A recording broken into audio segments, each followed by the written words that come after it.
Active verb में अगर pattern ऐसे दिया रहेगा, सब्जेक्ट, हैव या हैज, वर्ब का तीसरा रूप V3 और ऑब्जेक्ट, तो पैसिव में इसको बदलने के लिए सबसे पहले ऑब्जेक्ट को सब्जेक्ट के रूप में डालेंगे, सब्जेक्ट बनाएंगे और इस सब्जेक्ट जो नया सब्जेक्ट आएगा उसके अनुसार हम हैव लिखेंगे या हैज लिखेंगे। हैव या हैज देने के बाद से बीन आएगा, बीन के बाद से वर्ब का तीसरा रूप दे देंगे, वही जो यहाँ पे एक्टिव में है, V3 लिखेंगे और फिर यहाँ पे बाई दे करके एजेंट यानी कि सब्जेक्ट को ऑब्जेक्टिव रूप में यहाँ लिख देंगे। अगर आवश्यकता है तो कुछ वैल्यू नाउन और प्रोनाउन ऐसे होते हैं जिसकी बाई एजेंट में उपयोग नहीं किया जा सकता है, जैसे one, someone, somebody, anybody, nobody, all, ये सब का प्रयोग एजेंट के रूप में या ऑब्जेक्ट के रूप में बाई के बाद नहीं देते हैं। ये ऑब्जेक्ट है और मेन वर्ब है और वर्ब का तीसरा रूप लिखा जाएगा अ सॉन्ग। अ सॉन्ग देने के बाद से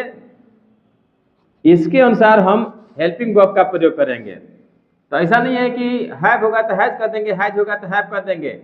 हो सकता है कि जो एक्टिव वर्ब में जो सब्जेक्ट है वो भी सिंगुलर हो और पैसिव में जो सब्जेक्ट आएगा वो भी सिंगुलर हो, तो सिंगुलर और प्लूरल के अनुसार हैव या हैज बदलता है। तो ए सॉन्ग हैज, हैज के बाद V3 कहीं ढूंढने की आवश्यकता नहीं, इसी में होता है has been sung by. A song को सब्जेक्ट बनाए, इस सब्जेक्ट के अनुसार हैव या हैज का प्रयोग करेंगे, जो सब्जेक्ट होगा उसके अनुसार हैव या हैज का प्रयोग करेंगे, फिर बीन देंगे और बीन के बाद से जो वर्ब तीसरा रूप होगा उसी को लिख देंगे, फिर आवश्यकता होगा तब बाई दे करके सब्जेक्ट को ऑब्जेक्ट बना देंगे। Someone has stolen my pen, stolen verb है, वर्ब के बाद से माय पेन सब्जेक्ट हुआ तो लिखा जाएगा, सब्जेक्ट बनाएंगे पैसिव का माय पेन,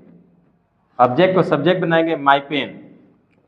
इसके अनुसार लिखा जाएगा हैज, फिर हैज के बाद हैव के बाद बीन दिखा दिया जाएगा, फिर वर्ब का तीसरा रूप जो है उसी को उतार देंगे, my pen has been stolen और बाय समवन समबडी, यहाँ पे एनीबॉडी, वैल्यू, नाउन और प्रोनाउन का प्रयोग इसका यहाँ पे नहीं किया जाएगा।